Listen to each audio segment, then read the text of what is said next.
Hi friends, నేను మీ సువర్ణ వెంకటరెడ్డి. చూస్తూనే ఉండండి మన ఛానల్. ఈరోజు మనం ఫ్రెండ్స్తో కలిసి మేడారం రావడం జరిగింది. ఇటకేలకు మేడారం వచ్చాం. అక్కడ నుండి మాకు తొందరనే దర్శనం అయింది. దర్శనం తొందరగానే అయింది. ఉన్నారు జనాలు. ఇవాళ బుధవారం కాబట్టి జనాలు పర్లేదు, బాగానే ఉన్నారు. ఆ నుండి వచ్చి మన వాళ్ళు గంజులైతే పెట్టారు. చాలా కష్టపడుతున్నారు ఫ్రెండ్స్, ఎందుకంటే కట్టెలు వర్షానికి తడిసి ఉన్నాయి.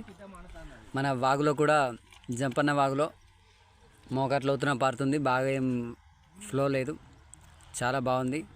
వెదర్ చూడవచ్చు మనం. చూడండి వెదర్ ఎలా ఉందో. వెదర్ చూస్తూ చాలా చాలా బాగుంది. ఇగో మా వాళ్ళు కష్టపడుతున్నారు, కష్టాన్ని చూడవచ్చు.